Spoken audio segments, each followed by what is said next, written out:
warahmatullahi wabarakatuh.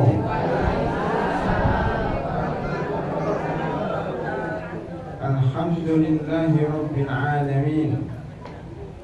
Wassalatu wassalamu ala asrafil anbiya'i wal mursalin wa ala alihi wa sahbihi wattabi'ina lahum bi ihsanin ila yaumiddin. Ya ayyuhalladzina amanu taqullaha haqqa tuqatih wa la tamutunna illa wa antum muslimun.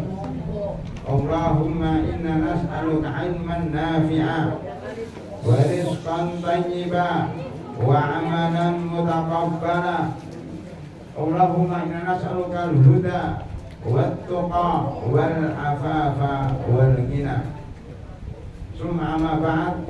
Bapak dan Ibu sekalian, jamaah Majelis Taklim Al-Itqan Jakarta Selatan yang kami hormati, alhamdulillah pada pagi yang berbahagia ini, sebelum kita melakukan perjalanan ke Jawa Barat, ke Garut, padahal di sini banyak yang asli Garut. Kalau kita mencukur itu pasti tempat cukur asli Garut. Jadi mau ke Garut, tanyakan sama tukang cukur itu asli Garut. Saya dapat bocoran tadi, ibu sudah banyak iuran mau rehlah ke Garut, tapi itu menginap di Panas. Derajat pas. Derajat pas. Ya ke atas lah, lebih panas lagi. Saya pernah ke sana ibu-ibu, tapi nggak ke gunungnya. Ya di situ ada beberapa tempat karena memang daerah situ daerah dingin. Tapi kami muliakan, sebelum pergi ke sana kita harus thalabul ilm. Kita harus mencari ilmu dulu. Al ilmu qoblal qauli wal amali, kata Imam Bukhari. Ilmu sebelum berkata dan berbuat. Mencari ilmu sebelum berjalan keluar kota melakukan rehlah ilmiah. Apa permasalahannya? Permasalahannya di sini banyak ibu-ibu. Ibu-ibu pun tidak diantar bapak-bapak.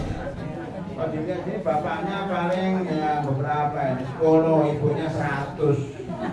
Berarti yang 90 itu diantar siapa? Diantar Gojek, ya, diantar Grab, ya, diantar ojol. Ada yang bawa sendiri. Ini kan bermasalah. Apakah boleh ibu-ibu pergi sendiri ke pengajian? Kalau rumahnya dekat tinggal jalan kaki. Kalau rumahnya jauh bagaimana? Ini kalau keluar kota bagaimana? Nah ini perlu dibahas hukumnya. Makanya hukum ini dimulai dari tadi cerai perceraian, tolak mentolak. Ya, jadi panjang kalau udah masalah perceraian kok, ya kan? Nanti ke pengadilan, nanti perebutan harta bono gini. Kenapa disebut harta bono gini? Karena hartanya Subono dan hartanya Ini. Itu mesti tengkar masalah harta. Jadi urusannya jadi panjang. Tetapi kita ingin memfokuskan pada beberapa bentuk perceraian secara singkat dan nanti masuk kepada masalah bagaimana kalau dia tidak punya suami kemudian ingin pergi-pergi, yang mengantarkan siapa, apakah boleh dia pergi sendiri. Pertama kali kita bahas adalah tahapan perceraian dalam Islam.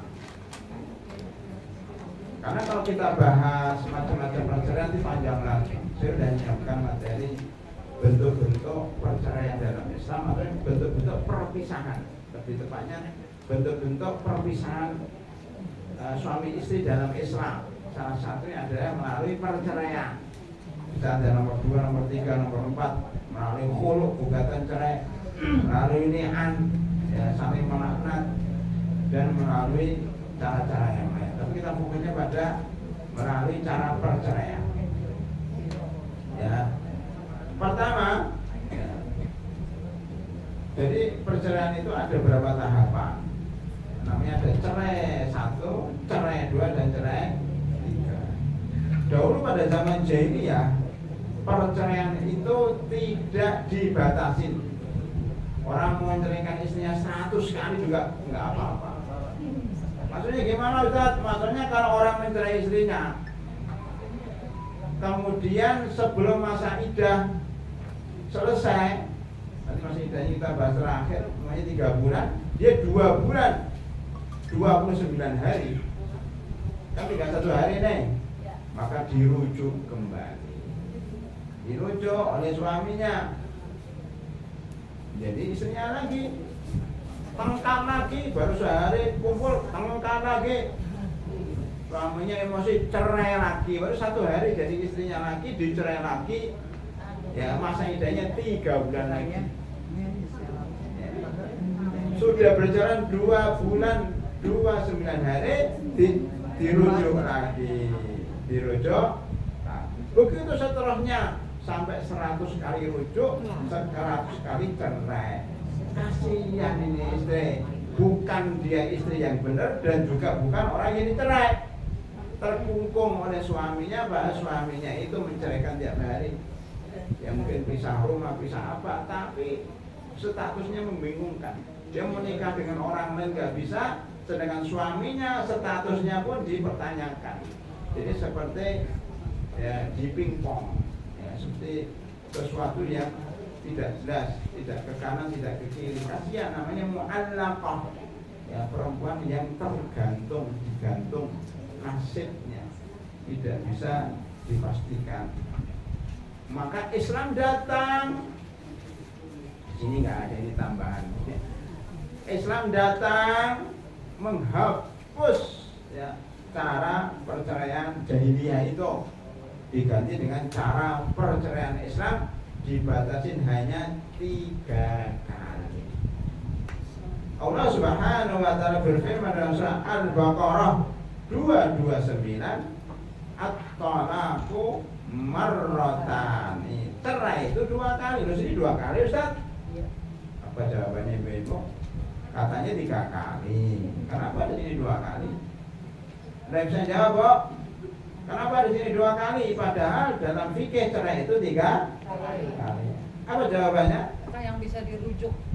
Ya, Masya Allah. Cerai 2 kali adalah cerai yang bisa dirujuk.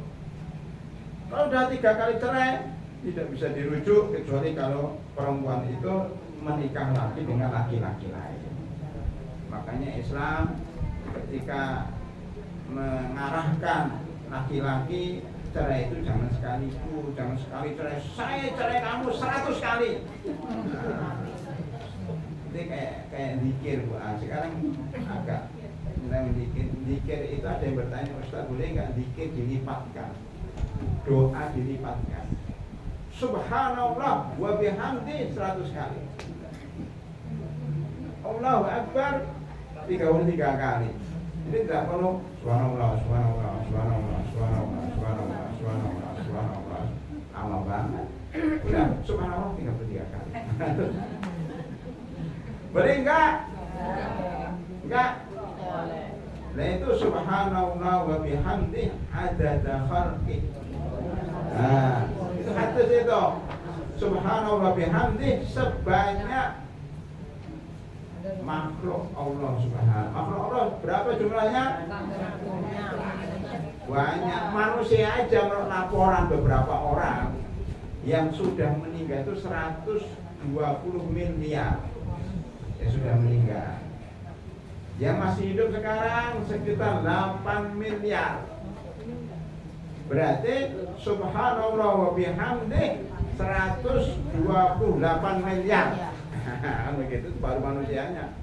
Kira-kira boleh nggak itu? Itu kan hadis itu. Itu doa Nabi Muhammad SAW. Subhanallah wa bihamdi adada khalqi wa zinati arsi wa ridho nafsihi wa zinata arsihi wa midada kalimati. Itu kan subhanallah cuma sekali tapi dilipatkan. Menurut hadis itu boleh. Menurut hadis ini boleh. Subhanallah maha suci Allah dan maha terpuji dengan pujiannya sebanyak jumlah makhluk Allah, baik manusia, binatang maupun yang lainnya. Berapa miliar?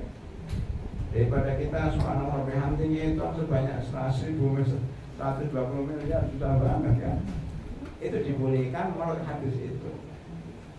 Cerai pun sebenarnya tidak haram-haram banget. Cerai itu boleh nggak, Bo? Boleh. Cerai itu boleh kata siapa? Cerai nggak boleh. Abu Abdul Halal ilallah at-tolak katanya. Ada hadis seburuk-buruk atau sesuatu yang paling dimurkai Allah dari yang halal adalah bercerai. Pertanyaannya, masa halal dimurkai? Ya dimurkai Allah itu yang haram, yang halal itu boleh, masa boleh dimurkai. Jadi hadisnya secara teks atau secara makna itu kontradiksi. Ya. Yang kedua, secara sanad bermasalah, sanadnya bermasalah. Loh, Nabi Muhammad SAW pernah mencerai istrinya, berarti Nabi Muhammad dimurkai Allah dong? Kan nggak mungkin dimurkai Allah. Dan para sahabat juga mencerai istrinya. Jadi dia itu bukan sesuatu yang dimurkai, kecuali mungkin maksudnya hadis ini walaupun sanadnya masih dipermasalahkan, dhaif dan sebagainya, maka maknanya adalah kalau orang mencerai tanpa sebab, mencerai dengan niat mendolimi istrinya, mencerai dengan niat buruk, nah, itu yang dimurkai Allah, bukan cerainya tapi mendoliminya, ya, bukan cerainya tapi karena niat buruk kepada orang lain. Nah itu artinya cerai itu halal selama ada sebabnya dan dilakukan dengan cara yang baik. Itu bapak-bapak ya. Kenapa Ustaz dihalalkan? Karena itu solusi. Kalau banjir, ya sini banjir nggak? Kalau di Bekasi banjir, harus ada jalan keluarnya, solusi. Ada kanal-kanal yang bisa mengalirkan air itu. Di rumah itu kalau sumpah, suami istri tengkar tiap hari, piring-piring pecah, ya kan? Kemudian udah tiap hari teriak-teriak, ada anaknya kasihan, ya. Nanti lama-lama pengennya habis. Dan mungkin istrinya masuk rumah sakit karena dipukulin KDRT oleh suaminya. Keadaan seperti ini nggak bisa diselesaikan, maka penyelesaiannya adalah melalui perceraian. Jadi cerai itu kadang-kadang baik hasilnya, kadang-kadang buruk, tergantung ya niatnya apa. Maka cerai itu umumnya boleh, jadi bukan haram. Karena Rasulullah SAW pernah melakukan, para sahabat melakukan. Tapi makanya perceraian itu ada tahapan-tahapan. Ya. Cerai yang satu, cerai dua, cerai tiga. Baik, apa cerai satu? Cerai satu namanya tolak rajai. Rajai cerai satu dan cerai dua disebut dengan tolak rajai. Rajaa, tolak yang bisa dirujuk oleh suaminya, yang merujuk suaminya. Ya. Jadi suami menceraikan istrinya pertama dan kedua kali. Suami masih bisa merujuk selama masa idahnya tanpa akad yang baru, selama masa idah. Maksudnya idah itu apa? Nanti kita bahas terakhir. Tapi kalau ingin bahas secara sekilas, idah itu suatu masa di mana seorang perempuan itu diceraikan suaminya sampai batas 3 bulan atau 3 kali haid atau 3 kali bersih, kira-kira 3 bulan. Selama 3 bulan namanya masa iddah, masa menunggu, masa menghitung. Ya. Ini namanya masa tenggang. Kalau sebelum 3 bulan dirujuk, itu namanya cerai rajai. Ibu-ibu yang kami hormati, istri yang sudah dicerai itu masih menjadi istri suami yang mencerai atau tidak?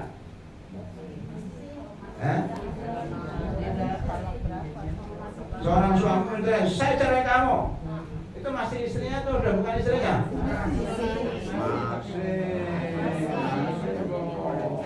Masih istrinya, tetapi udah di ujung tanduk.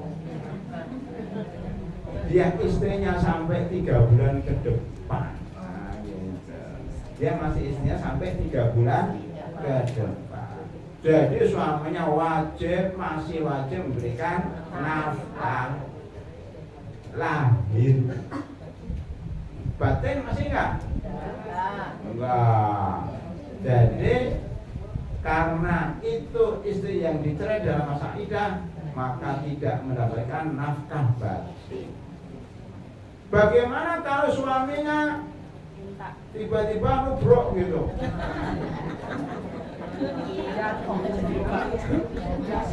Kira-kira dosa enggak? Kenapa dosa kan istrinya? Tergantung niatnya. Nawaitunya itu apa? Nawaitu kan? Niat ingsun apa? Nubruk istri itu. Ustaz, nawaitu saya kepingin rujuk. Tapi kalau diem-diem malu sama istrinya, langsung aja ditubruk. Niatnya nawaitu rujuk. Saya niat rujuk. Kemudian dikawin. Maka sah rujuknya karena dia niatnya ya merujuk. Nah, nubruk itu niatnya merujuk, maka menjadi istrinya lagi. Tetapi hak cerainya setelah berkurang 1, 3 dikurangi 1 berapa, Bu? 2. Tinggal 2 lagi. Itu maksudnya tolak rojin itu, tolak yang sebelum masa tenggangnya 3 bulan selesai, dia tubruk lagi, dia rujuk lagi, dia bilang, istriku, saya menyesal ya mencerai kamu, maka saya mulai hari ini rujuk lagi kepadamu. Nah, itu namanya tolak roja'ai. 1. Setelah itu dia menjadi istrinya lagi, dia jalan-jalan kemana lagi, ke Garut atau kemana ya. Barangkali ke Garut ini ada juga yang sedang bermasalah ya. Alhamdulillah bahagia lagi karena hawanya dingin. Kembali ke Jakarta hawanya panas. Aku di Jakarta selatan seperti ini. Karena hawanya panas, maka juga jiwanya panas. Tengkar lagi, cerai lagi. Saya cerai kamu. Jatuhlah cerai yang kedua. Punya tenggang waktu 3 bulan lagi. Jadi pahami Pak ya? 3 bulan lagi.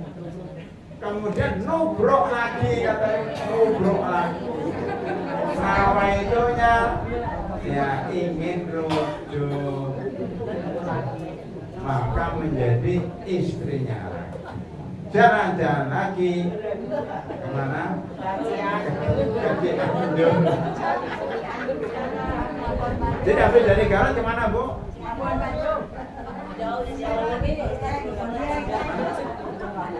Ke Cianjur. Sukabumi, Cianjur itu banyak pondok. Nah, silakan ke sana.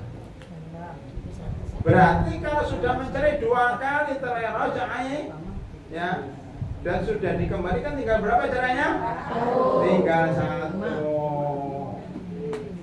Dari Cianjur pulang lagi ke Jakarta, hawanya panas, tengkar lagi, dicerai, saya cerai kamu. Maka habislah hak cerai suami.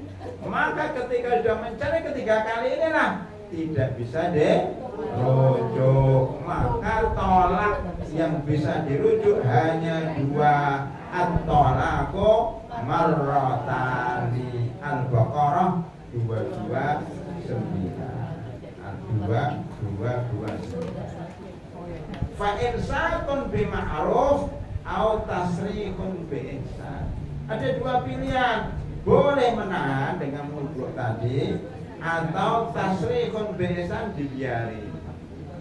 Jadi Ibu sebelum kita masuk ke pacaran yang ketiga, Ini ada laki-laki lain ketika istrinya dicerai sekali, saya cerai kamu sekali, 3 bulan dibiarin, tidak ditubruk, tidak dibilangin saya kembali ke mereka, biarin aja. 3 bulan berlalu tanpa ada komunikasi, tanpa ada ucapan saya rujuk, maka ini namanya tolak 1, tapi bain, bukan rujuk lagi, bukan tolak roja'i, namanya tolak bain, bainunah sugro. Di sini Bu ya.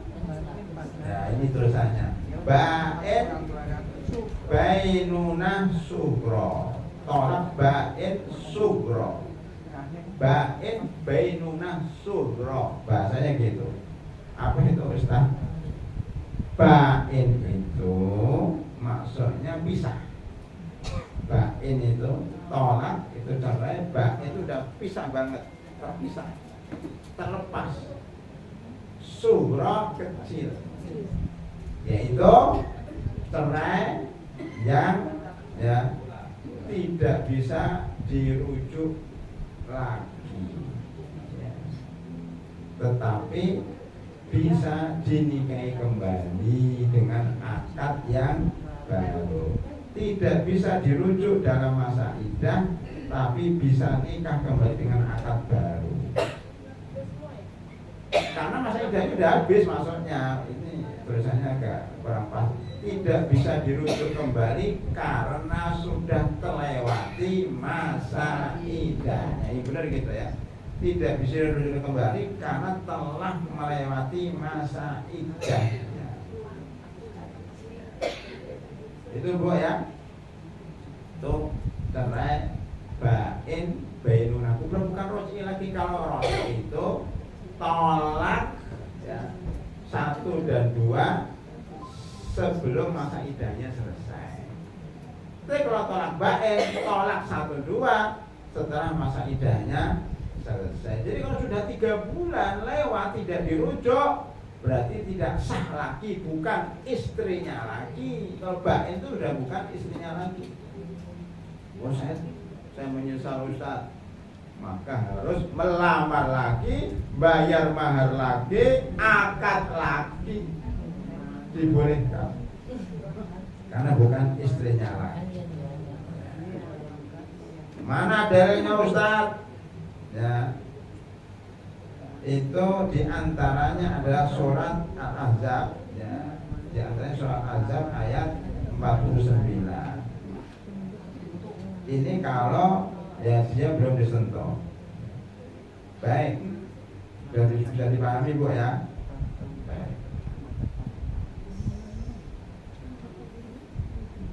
Itu kapan Ustaz? Apakah tolak pertama, tolak kedua? Tolak pertama dan tolak kedua. Jadi kalau boleh saya gambarkan itu, tolak roji adalah tolak yang dilakukan oleh suami sebelum masa 3 bulan berlalu dia sudah merujuk, baik tolak pertama atau tolak kedua. Sedangkan tolak bain adalah tolak yang dilakukan oleh suami di cerai pertama dan cerai kedua, tetapi setelah 3 bulan, setelah sampai 3 bulan tidak dirujuk sehingga keluar masa iddahnya, maka menjadi tolak bain, bainunah sugro. Bapak bisa dimahami Pak? Agak ribet dikit, ya nanti lama-lama paham misalnya. Selesai ya, kita masuk ke mana? Kita masuk ke yang ketiga, tolak ketiga.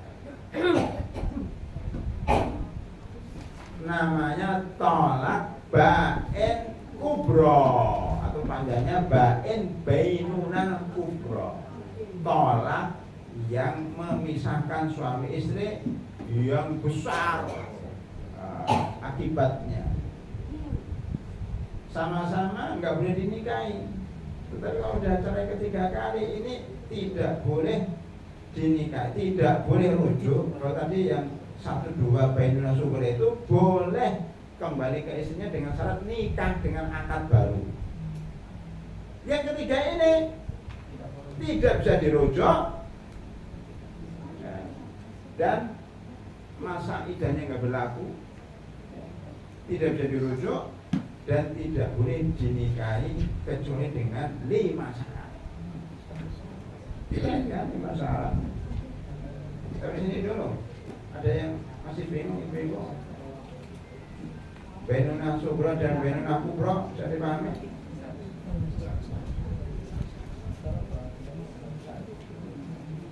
Jadi kalau bainuna sughra itu berlaku di cerai pertama dan cerai kedua gitu Bu ya. Pokoknya ada sughra kecil itu cerai pertama dan cerai kedua jika masa iddahnya sudah berlalu.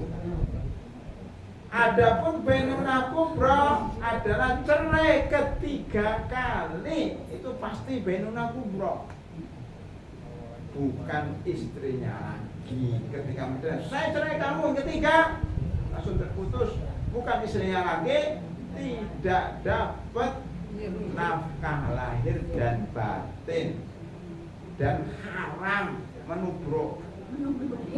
Kalau haram menggaulin dan tidak dapat nafkah lahir dan batin serta tidak dapat rumah, tidak boleh menempati rumah suaminya lagi. Kamu pergi dari rumah, bukan hak. Berbeda dengan cerai pertama, cerai kedua. Sebelum masa iddahnya selesai harus di rumah. Jadi banyak kesalahan yang dilakukan di Indonesia ini, cerai langsung diusir, mau pergi nggak boleh. Kalau cerai istrinya itu cerai pertama harus di rumah, nggak boleh diusir. Kan masih istrinya dan masih rumah. Kenapa Bu? Cerai pertama, cerai kedua, istri kok nggak boleh keluar? Tujuannya supaya sering ketemu. Kulino, jalan ing kulino. Cinta itu muncul karena sering ketemu, ya kan? Banyak seperti itu. Dulu ibu-ibu kadang-kadang kan sering ketemu, ada teman, salah satu teman cerita, gimana dulu Anda menikah? Kita sama-sama kerja Ustaz. Ya, zaman dulu kan, kamu kerja naik bis. Yang satu di kantor sebelah, yang satu di kantor depannya.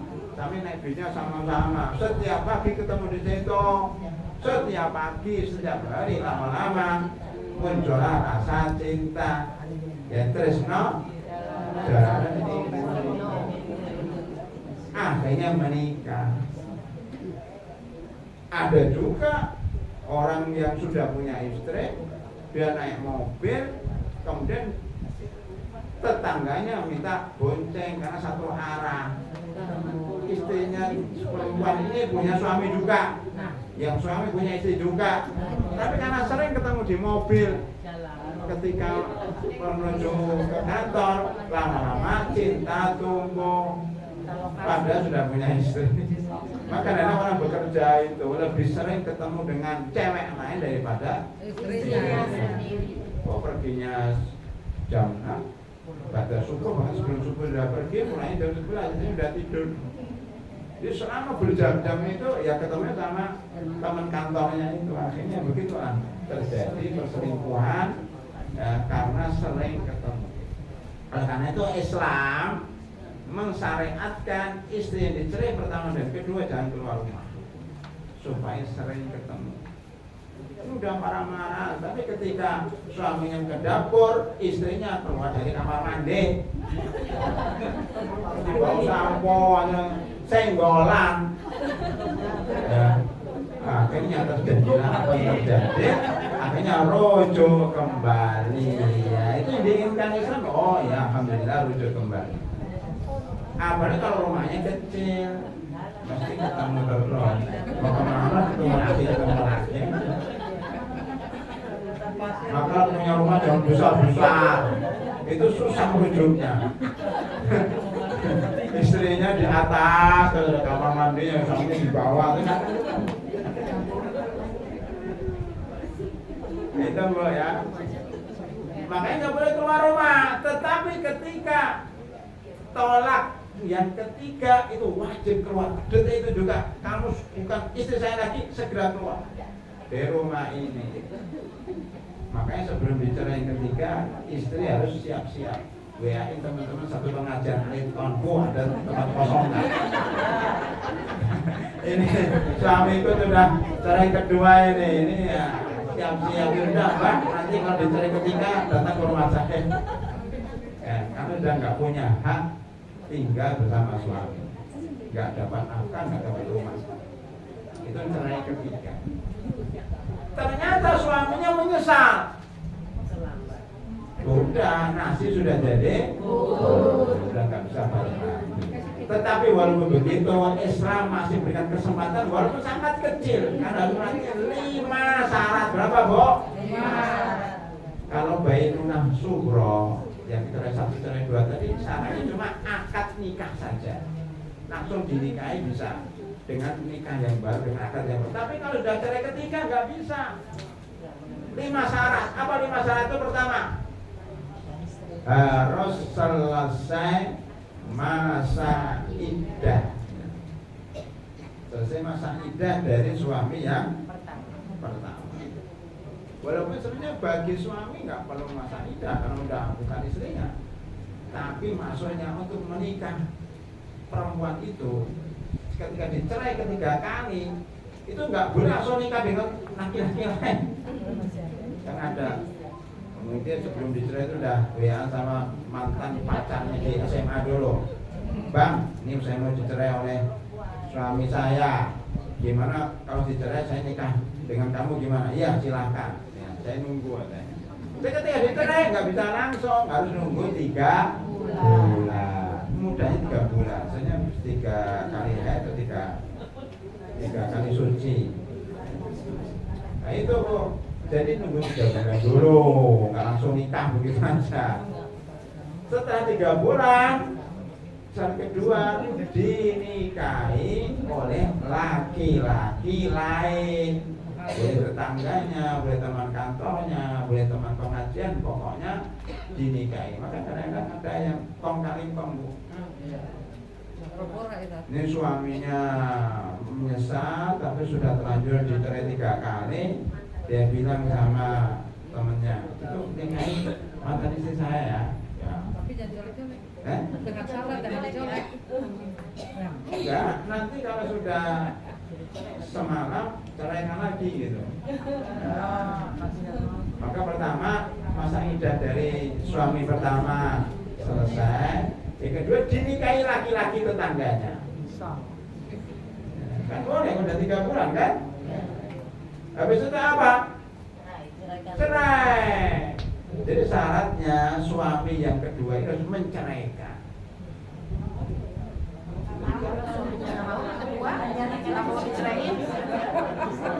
Kalau suami yang kedua nggak mau ceraiin? Iya nggak boleh. Makanya tadi kong karing kong, kamu nikah ya mantan istriku, kamu carikan lagi saya bayar 50 juta. Senang dia kan bisa nikahin istri mantan istri tangga umur semalam dapat 50 juta ya itu balik lagi boleh nggak? Nggak boleh, itu namanya nikah muhallil. Apa Bo? Nikah muhallil, halal nikah untuk menghalalkan. Ini haram hukumnya, dosa besar, dilaknat oleh Allah dan Rasulnya.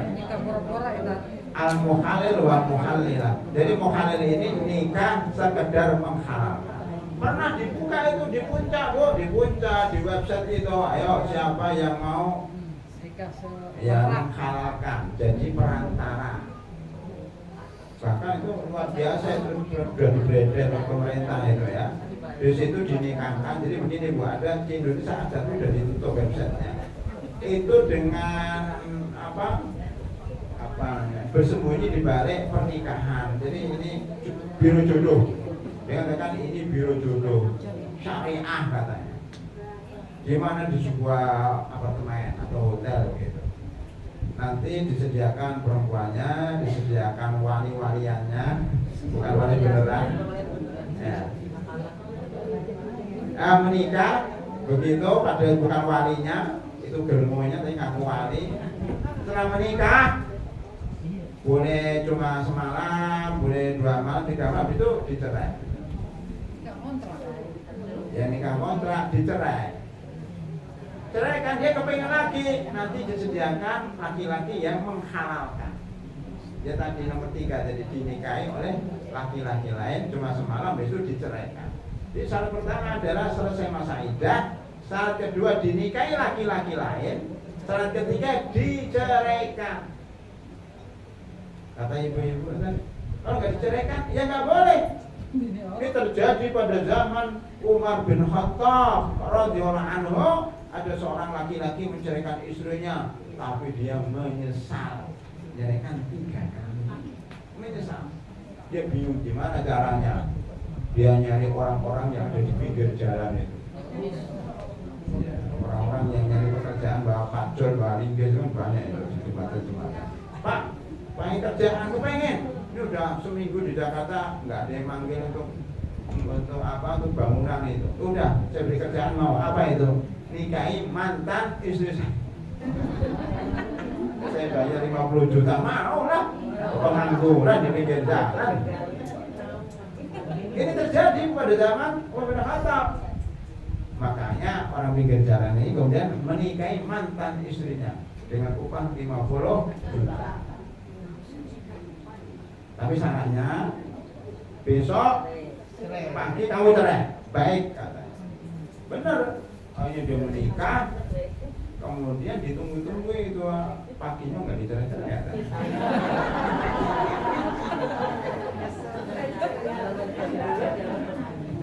Dipanggil atau menyetai loh, karena kamu cerai-cerai, kan udah saya kasih 50 juta, mah nggak mau saya mencintai dia kok.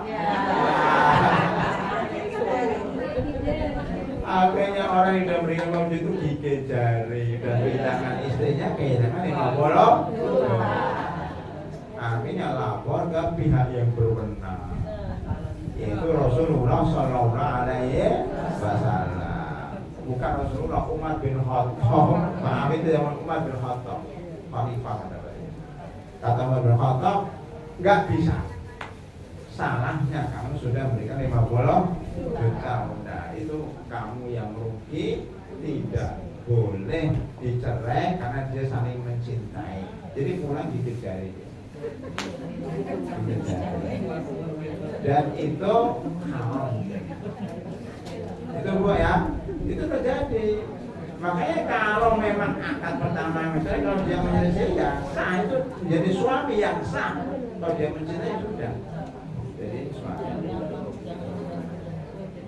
Ada yang begitu, ada yang menceraikan istrinya 3 kali. Dia berdoa, ya Allah, mudah-mudahan mantan istri saya dapat jodoh. Dia dapat jodohnya dia 3 tahun. 3 tahun baru dapat jodoh, ya kan? Setelah dijodoh dia berdoa, ya Allah, kapan dia ceraikan? Ternyata nggak diceraikan. Diceraikan sama setelah 10 tahun baru diceraikan. Ya Allah, anu apa banget nih. Nunggu 3 tahun, nunggu 13 tahun. Maka mendingan kalau sudah mencerai istri 3 kali itu mendingan nyari istri yang ngapain nunggu dia? Kan perempuan cuma dia saja. Iya mendingan masuk dicerai nunggu 10 tahun. Setelah nunggu 10 tahun dicerai, nunggu masa iddah. Jadi 1 menunggu masa iddah dari suami pertama. Kemudian dinikahi laki-laki lain. Yang ketiga diceraikan oleh suami yang baru ini. Yang keempat nunggu iddahnya lagi 3 bulan lagi. Udah 3 tahun, 3 bulan dulu, ya kan masa iddahnya. Kemudian dinikahinya itu nunggu 3 tahun, jadi 3 tahun 3 bulan. Kemudian dicerainya nunggu 10 tahun, jadi 10 tahun, 13 tahun 3 bulan. Nunggu masa karena dicerai nunggu masa iddahnya tambah 3 bulan lagi, berarti berapa? 13 tahun 6 bulan. Jadi berapa 5 Bu ya? Oh enggak, 1 lagi kurang 1. Penting ini. Jadi 1 menunggu masa iddah dari suami pertama. Yang kedua dinikahin. Yang ketiga ini tertinggal digaulin, benar-benar digaulin, bukan pura-pura. Memang harus. Kalau cuma nikah aja, nikah kemudian diajak jalan-jalan, enggak sah. Nikah itu syaratnya harus menggaulin suami istri, seperti suami istri digaulin beneran. Kalau nggak digaulin nggak sah. Makanya nggak digaulin itu dicerai nggak sah. Tetap nggak boleh merujuk kepada istri yang dicerai tadi kalau belum digauli suami yang kedua. Jadi syaratnya nomor 3 apa? Digaulin suami yang baru. Setelah digaulin walaupun sekali, baru dicerai. Setelah dicerai baru nuzul masa iddah. Dan 5 Bu ya. Syarat seorang laki-laki rujuk kepada istri yang telah dicerai 3 kali. 1. Selesai masa iddahnya dari suami pertama, dinikahi laki-laki lain, digaulin nomor 3, digaulin suami yang baru itu, kemudian dicerai oleh suami yang baru. Yang kelima, nunggu masa iddahnya kelamaan. Maka kalau udah cerai 3 kali udah cari istri yang lain aja. Jadi Rasulullah itu namanya tolak bain kubro. Mana derenya Ustaz? Surat Al-Baqarah 230. Kalau tadi kan 229 ya. Kalau sekarang 230 bawahnya Bu, sebelah kanan paling bawah. Apa bunyinya? Bain tolakha. Tolak yang ketiga kan yang 2 sudah tadi 229. At-tolaqu marratani, cerai itu 2 kali yang bisa dirujuk. Tapi kalau udah dicerai lagi ketiga, fa in talaqaha fala tahillu lahu, maka tidak halal perempuan itu bagi suami itu min ba'du hatta tankiha zaujan ghairah, sampai dia menikah dengan laki-laki lain. Menikah ibu-ibu itu maknanya ada 2. Nakah, menikah, maknanya ada 2. Apa kira-kira Ibu? Bapak, menikah maknanya ada 2. Artinya apa Pak? Menikah itu ada 2 maknanya. Artinya menikah itu ada 2. Menikah rata-rata dalam Al-Quran maknanya akad nikah. Akad. Saya kemarin dapat undangan pernikahan. Berarti maksudnya dapat undangan akad pernikahan. Akad pernikahan itu maksudnya seorang wali menikahkan anaknya ya dengan orang lain, laki-laki lain. Saya nikahkan anak saya kepadamu dengan mahar 5 gram emas dibayar tunai. Maka calon mempelai laki-laki mengatakan saya terima nikahnya dengan mahar yang tersebut dibayar tunai. Saksinya mengatakan sah atau tidak? Sah. Itu namanya akad nikah. Itu mana nikah yang pertama. Terus mana akad nikah yang kedua? Mana nikah yang kedua Pak Ustaz? Mana nikah yang kedua itu artinya kawin. Kawin. K-A-W-I-N, kawin. Memang bedanya apa nikah dengan kawin? Ibu pernah nggak lihat kucing kawin? Ayam kawin, pernah lihat nggak? Kan ada kucing itu di depan gerbang, wah ada kucing kawin. Nggak mungkin katakan kucingnya lagi menikah. Ya, dengan pasangannya nggak ada. Jadi bedanya kawin dengan nikah apa Ibu? Tidak ada akad. Kalau nikah itu manusia. Kalau kawin itu binatang. Kalau nikah itu ada akadnya. Kalau kawin nggak ada akadnya, langsung tubrak-tubruk aja. Jadi kawin artinya apa?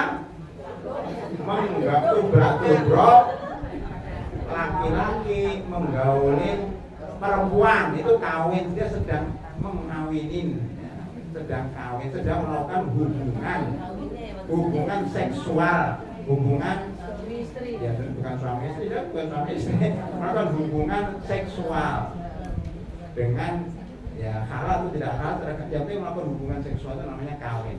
Jadi nikah maknanya 2. Nikah pertama maknanya akad, prosesi akad pernikahan. Yang kedua, nikah maknanya kawin, melakukan hubungan seksual. Ini berlaku untuk manusia, berlaku untuk kucing, berlaku untuk ayam, berlaku untuk suami istri, berlaku untuk pelacur.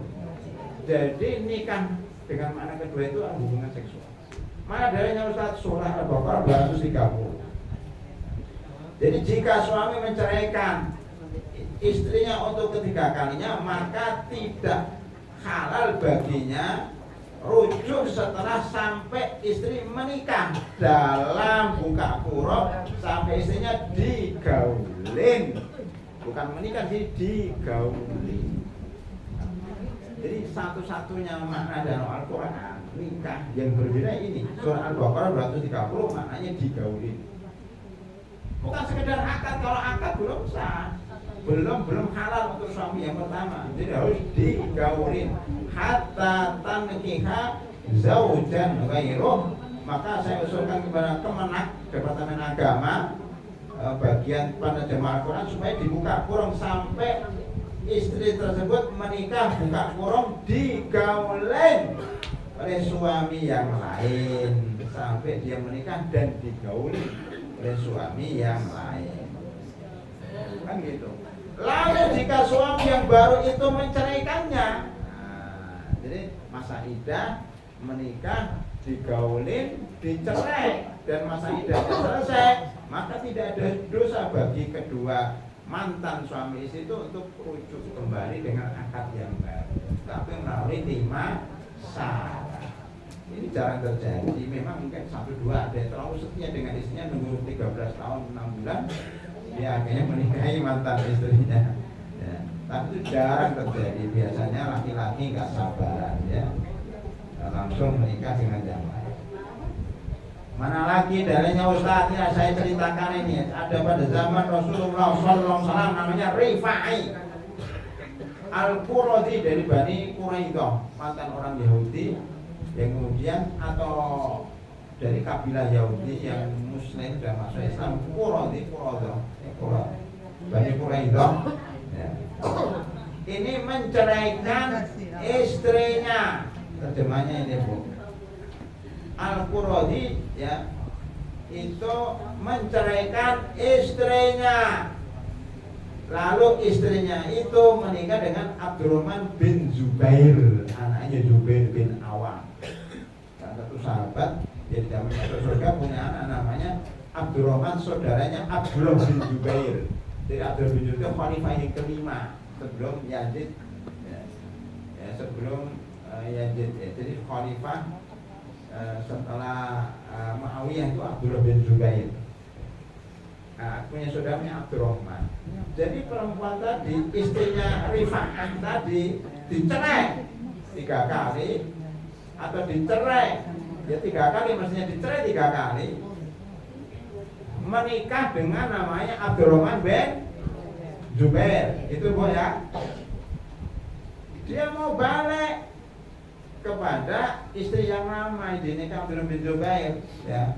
Maka dia mengadu kepada Rasulullah SAW. Rasulullah bersabda, apakah engkau akan kembali kepada Rifa'ah, istrinya itu? Istrinya itu menyesal menikah dengan Abdurrahman itu. Bisa dipahami Bu? Rifa'ah punya istri, dicerai. Karena dia nggak punya suami lagi, dia mau dilamar oleh Abdurrahman bin Zubair. Ketika nikah menyesal, dia ingin kembali kepada suami yang pertama, namanya Rifa'ah. Kata Rasulullah, mau kembali? Iya. Kemudian ditanya, apakah kamu pernah digauli, pernah kawin dengan suamimu? Maksudnya, sama Abdurrahman. Iya, sama Abdurrahman itu pernah gaulin kamu enggak? Katanya enggak pernah. Enggak pernah. Loh, ngapain aja? Ya enggak ngapa-ngapain, cuma jalan-jalan aja.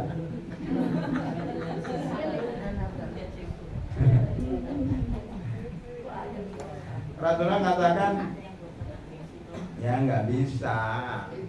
Gimana ya Rasulullah? Gimana ya Rasulullah? Dia menggaulin kok. Punyanya dia itu kayak baju ucung nih. Maksudnya dia katakan, lah punyanya suami saya itu kayak baju. Tahu baju Bu? Ini loh baju. Baju ini kalau dibiarin apa?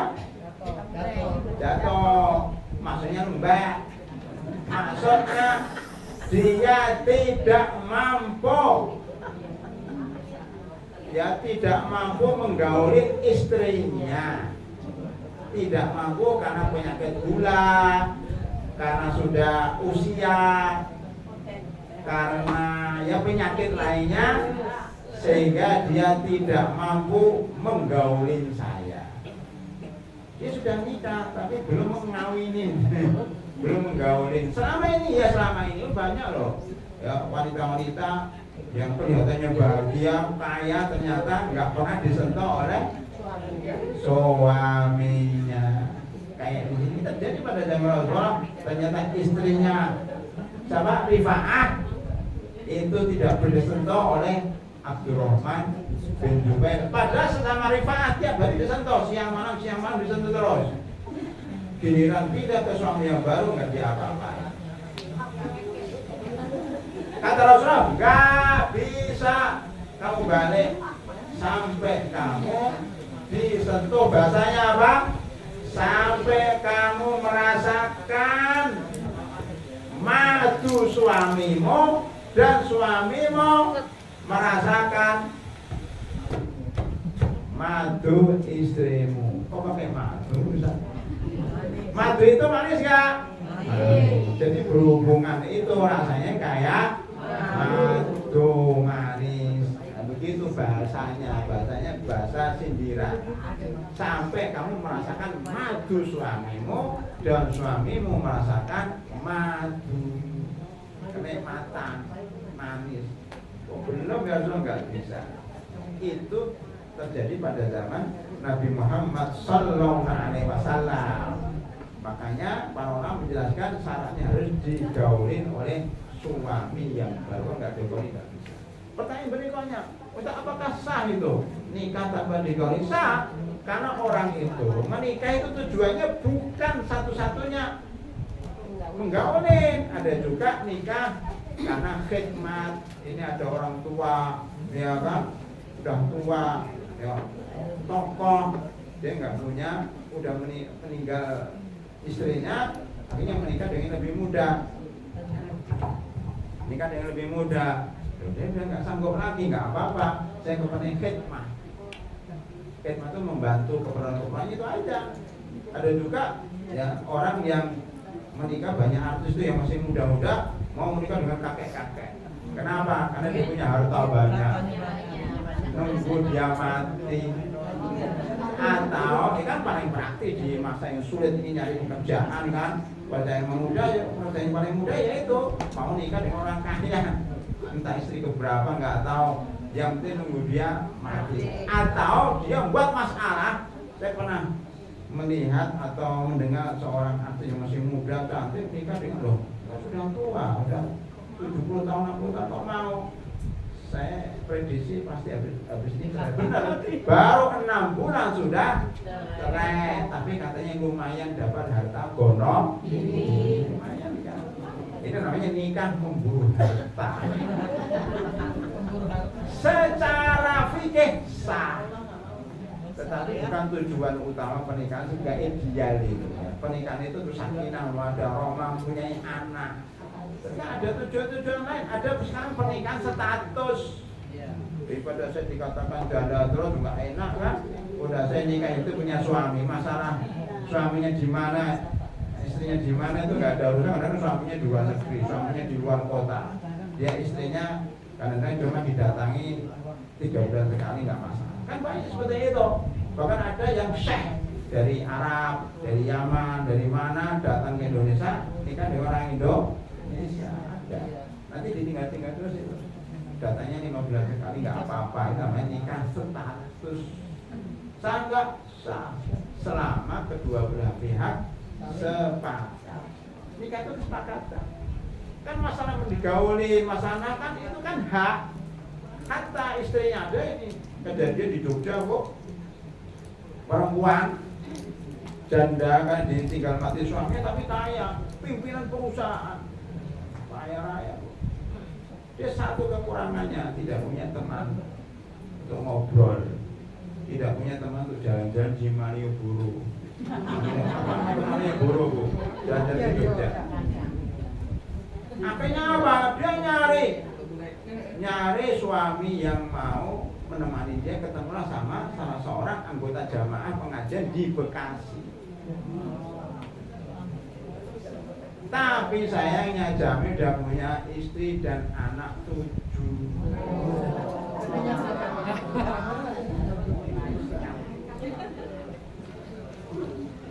Tapi kebutuhan istri ini bukan kebutuhan materi, udah kaya. Ini yang di Bekasi ini orangnya ya nggak kaya banget, hidupnya sederhana lah, nggak miskin banget, sedang lah, tapi punya anak 7. Terus gimana caranya? Akhirnya apa? Bapak itu di lobi, Pak, mau nggak nikah dengan ibu ini yang ada di Jogja. Ibu ini nggak butuh kecuali jalan-jalan saja, nemanin, mau nggak? Akhirnya mau. Jadi bapak ini menikah dengan ibu ini, itu ketemunya sebulan sekali. Tergantung pesanan dari istri di Jogja. Ini lagi kesepian ini, kamu kesini ya? Tiketnya saya gratiskan. Mulai pergi naik pesawat Garuda dan tinggalnya di hotel berbintang, bintang 5 ya, itu 3 hari gratis, dan setiap malam jalan-jalan di Malioboro. Itu aja kebutuhan dia, cuma jalan-jalan aja, ditemani ada temennya, ada yang temen ngobrol. Kan ibunya sibuk banget, ngurusi perusahaannya sibuk banget, nggak ada waktu. Ketika kosong telepon suaminya, nanti kalau udah 3 hari diberi oleh-oleh. Ini oleh-oleh untuk anak kamu nomor 1, nomor 2, ini untuk istri kamu, diberi 10 juta. Akhirnya apa? Ya istrinya ikut seneng. Paling suaminya dinas 3 hari, sebulan sekali pulang-pulang bawa 10 juta, bawa anggap saja lagi dinas, bawa oleh-oleh, istrinya senang. Itu namanya nikah status. Boleh nggak? Boleh. Kan istrinya yang pertama dia nggak setuju, anaknya juga senang, yang sama senang, suami juga senang. Di sini senang, di sana mana hati.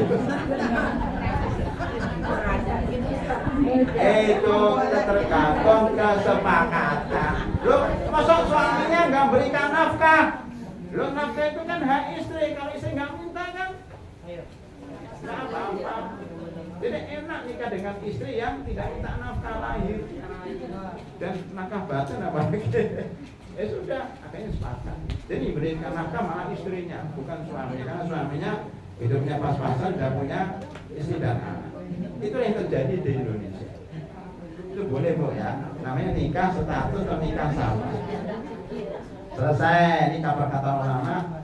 Saya lewatin kesimpulannya. Untuk sesi pertama ini tolak itu ada 2, tolak roj'i itu tolak 1 dan 2. Yang kedua ini mencakup tolak bain bainana sughra. Kemudian tolak yang ketiga tolak bain bainana kubra. Kalau kepingin menikahi mantan istrinya harus melalui 5 syarat yang saya sebutkan. Baik, selesai. Kita masuk sesi kedua yang namanya iddah. Apa itu iddah? Iddah adalah masa tunggu seorang wanita setelah perceraian atau ditinggal mati oleh suaminya sebelum dia boleh menikah dengan laki-laki lain. Tujuannya apa? 1, menjaga nasab. Karena menjaga nasab begini, Bu, kalau seorang istri habis digaulin suaminya langsung menikah, langsung digauli suami yang kedua, hamil itu hamil dari suami pertama suami kedua. Bingung kan? Sehingga nasabnya bercampur. Untuk menghindari hal itu, masa tenggangnya harus 3 bulan. Kenapa nggak 1 bulan, Ustaz? Sekali haid kan cukup? Belum cukup. Karena sekali haid memang sudah ya tidak ada sperma atau dari suaminya, tapi masih ada sisanya. Kalau sampai 3 kali. Ada seorang barat yang kita cari namanya siapa? Seorang barat peneliti. Robert Burhan. Robert Burhan ya. Gulhem. Ya pokoknya Robert lah ya. Robert Gulhem kan. Benar, benar. Iya, yang ahli kandungan itu. Ahli kandungan dia meneliti tentang masa iddah 3 bulan atau 3 kali haid. Diteliti, ternyata orang yang sudah berhubungan dengan laki-laki itu masih mengandung apa ya? Rekam jejak. Rekam jejaknya. Ya bekas-bekas lah, baunya masih ada, bau suaminya lah di situ. Itu haid pertama, haid kedua juga gitu, haid ketiga udah bersih. Tidak ada rekam jejak suami di situ, tidak meninggalkan sperma, tidak meninggalkan bau, tidak meninggalkan apa ya, hormon tidak ada lagi. Maka udah 3 bulan udah bersih dari bau laki-laki itu sama sekali. Kemudian dia meneliti istrinya, anaknya, keponakannya, budenya, bulenya, diteliti dia. Ternyata masing-masing punya rekam jejak laki-laki lain. Berarti ini istrinya mungkin selingkuh, anaknya selingkuh dan sebagainya. Akhirnya dia menyadari ternyata Islam agama yang paripurna, yang sempurna sampai seperti itu. Kemudian menyatakan dirinya masuk Islam gara-gara meneliti masa iddah. Luar biasa nih Pak ya. Berarti Islam itu agama tidak ada tandingannya, kebersihannya, benar menjaga nasab daripada perempuan. Nah, 3 bulan itu pertama menjaga nasab. Apalagi memberikan waktu untuk rujuk. Tadi 3 bulan kan, supaya laki-laki itu mikir 3 bulan.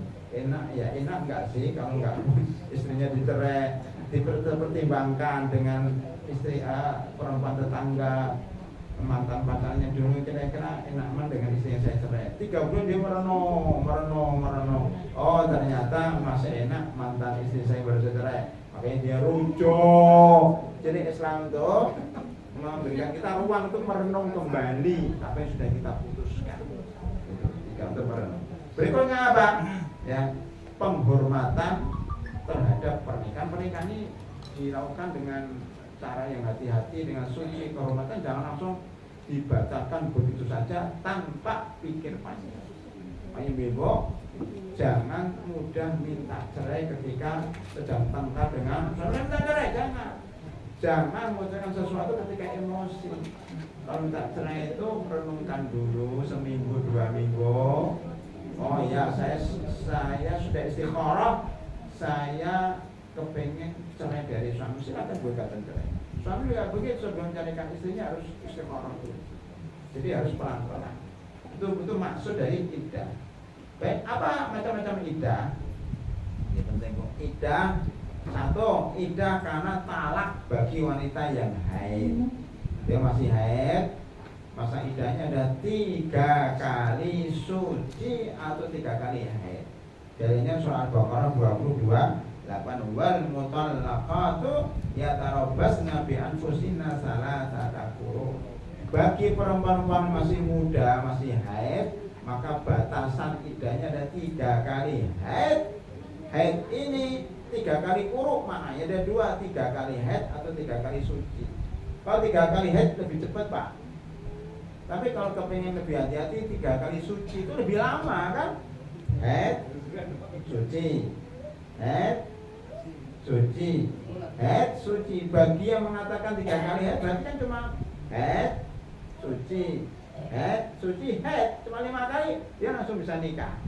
Tapi kalau kita bilang suci, haid, suci, haid, suci, haid, belum bisa, nunggu sucinya baru boleh menikah.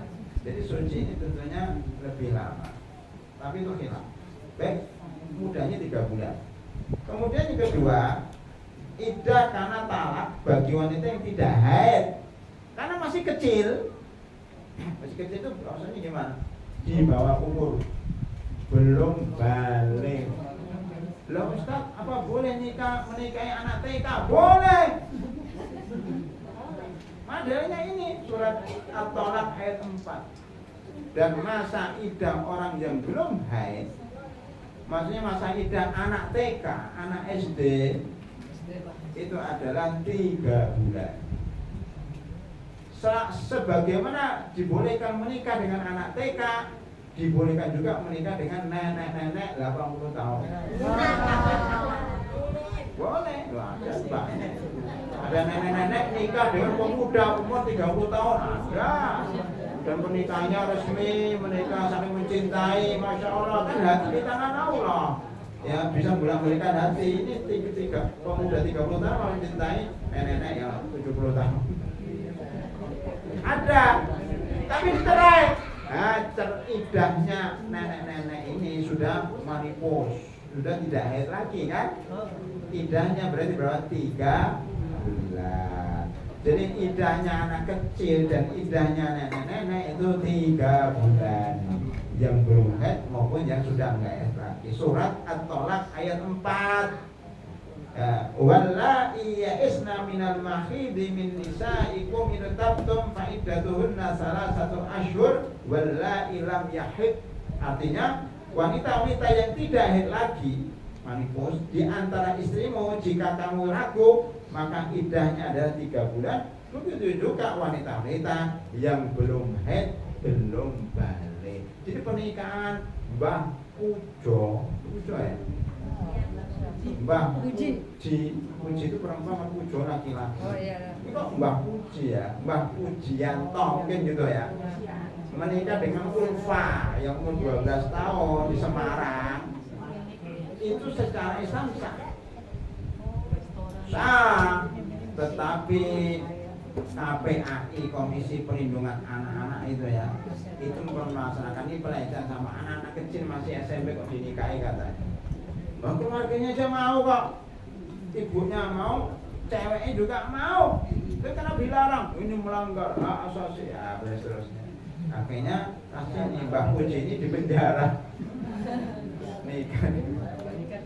Ya itulah hukum di Indonesia, hukum positif yang kadang-kadang bertentangan dengan hukum Islam. Ini bertentangan dengan Islam, tapi mungkin untuk kemasyarakatan ya nggak tahu lah ya. Karena banyak sekarang itu yang nggak nikah, tapi malah pacaran, malah berzina. Makanya beberapa tahun yang lalu ada orang menggugat di Mahkamah Konstitusi MK. Bukannya apa? Umur pernikahan jangan 18 tahun, jangan berapa? 19 tahun, perempuan jangan 16 tahun. Karena kan minimal usia pernikahan perempuan di Indonesia ada 16 tahun. Minimal pernikahan laki-laki ada 19 tahun. Digugat enggak, dirubah undang-undangnya. Akhirnya MK-nya mengabulkan. Sekarang orang menikah 16 tahun tidak diizinkan negara. 19 tahun nggak dapat akta pernikahan. Dulu ibu-ibu kita, orang tua kita di kampung 13 tahun sudah menikah. Akhirnya anaknya 12, anaknya 12. Dan sehat-sehat semua. Hari ini menikahnya rata-rata 30 tahun ke atas. Udah loyo, udah capek. Akhirnya anaknya cuma 1-2. Karena 40 tahun sudah nggak layak untuk hamil lagi. Ya begitulah, maunya baik, tentu kadang-kadang hasilnya malah mandorot. Nunggu 30 tahun, ini 10 tahun lagi baru nikah, kayaknya nggak apa, ini berzina. Naudzubillah min dzalik. Memang tujuannya baik, tapi tidak melihat aspek-aspek lain. Ini orang itu kan ada syahwat, kalau segera ada pelampiasannya, itu taruh di mana? Benar masa subur itu untuk perempuan itu ya sudah antara 16 sampai 40 dan 40 tahun, dan artinya tidak akan punya anak banyak, itu dipastikan ya, kecuali dengan izin Allah Subhanahu wa taala. Jadi tujuannya baik, tapi kadang-kadang membawa materi yang lebih besar. Maka kalau kita menetapkan Islam itu lebih baik 16 tahun boleh nikah, TK boleh nikah ya. Bahkan Nabi Muhammad SAW menikahi Aisyah berapa? 6. Kata siapa? 6 dalam hadis Sahih Muslim 6 tahun. 6 tahun zaman dahulu, 6 tahun itu sudah gede-gede, Bu. Akadnya umur 6 tahun. Berumah tangganya, rumah itu harus ada rumah tangga, rumah ada tangganya. Berumah tangganya 9 tahun. Paham? Bu, bedanya apa menikah dengan rumah tangga? Menikah nikah aja akad, tapi nggak berkumpul di satu rumah. Ini masih masuk TK, masuk SD kan gitu. Ini suaminya lah kemana? Nanti 9 tahun udah lulus SMP, barulah satu rumah barulah boleh digauli. Itu umur 9 tahun sudah dewasa waktu itu. Yang sekarang mungkin nikahnya umur 12 tahun, tapi berumah tangganya umur 17 tahun. Maksudnya begitu loh Bu, kalau yang sekarang bisa dipahami Bu ya.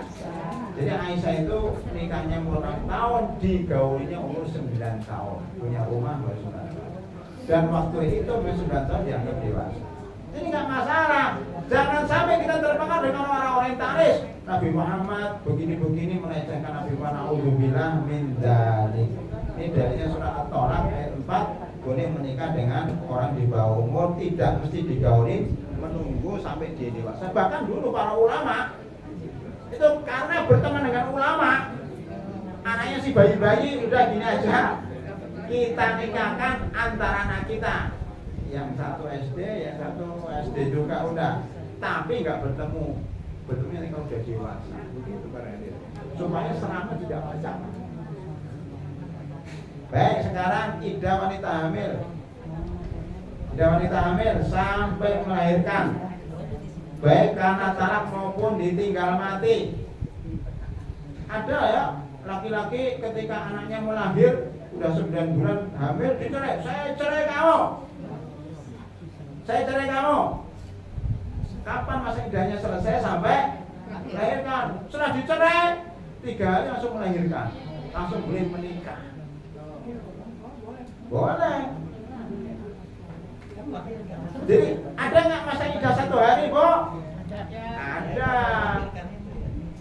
Istrinya udah baru, udah dimasuk rumah sakit, sudah pembukaan 1, 2, 3, sudah pembukaan 7. Saya cerai kamu, kata suaminya.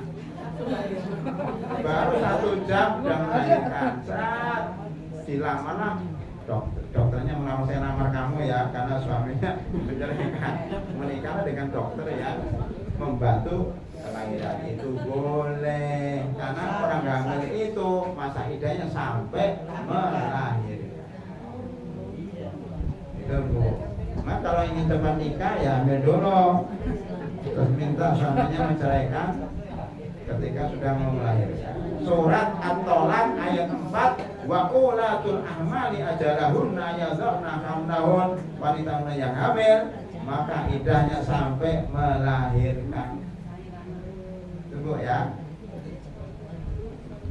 Ini ada hadis, ternyata ada namanya Subai'ah Aslamiyah, seorang perempuan pada zaman Nabi namanya Subai'ah Al-Aslamiyah yang melahirkan beberapa hari setelah suaminya melahirkan, menceraikan, meninggal. Itu bisa terjadi meninggal. Kalau menceraikan masih belum dapat cerita, tapi meninggal. Kalau Nabi Muhammad membolehkannya menikah lagi setelah anaknya lahir. Itu Bu ya. Keempat, iddah wanita yang tinggal mati suaminya. Loh Ustaz, tadi ditinggal mati suaminya kok baru 3 hari begini Bu. Kalau ulama berbeda pendapat. Sebenarnya asli kalau orang suaminya meninggal dulu iddahnya berapa? 4 bulan 10 hari. Tapi dia lagi hamil. Maka yang paling cepat mana? Ya ini loh Bu, makanya ini ada suaminya melahirkan. Kalau dia nggak hamil, istrinya lagi hamil, suaminya saya melahirkan, saya meninggalan gitu. Mana lebih cepat ya? Tinggal kehamilannya umur berapa? Kalau kehamilannya baru 1 bulan, 9 bulan, nanti lahirkan. Bukan Bu. Sekarang istrinya baru hamil nih, 1 bulan, meninggal suaminya. Kira-kira masa iddahnya berapa? Yang paling cepat 4 bulan 10 hari. Kalau masih hamil, Tetapi ada yang mengatakan ya hamil, melahirkan itu sampai melahirkan karena ayat ini sampai dia melahirkan. Ada khilaf Abu Hanifah mengatakan tadi dia hamilnya 9 bulan, suaminya meninggal, berarti 10 hari lagi melahirkan kan? Enggak boleh kata Abu Hanifah, harus mengambil yang paling jauh yaitu 4 bulan 10 hari.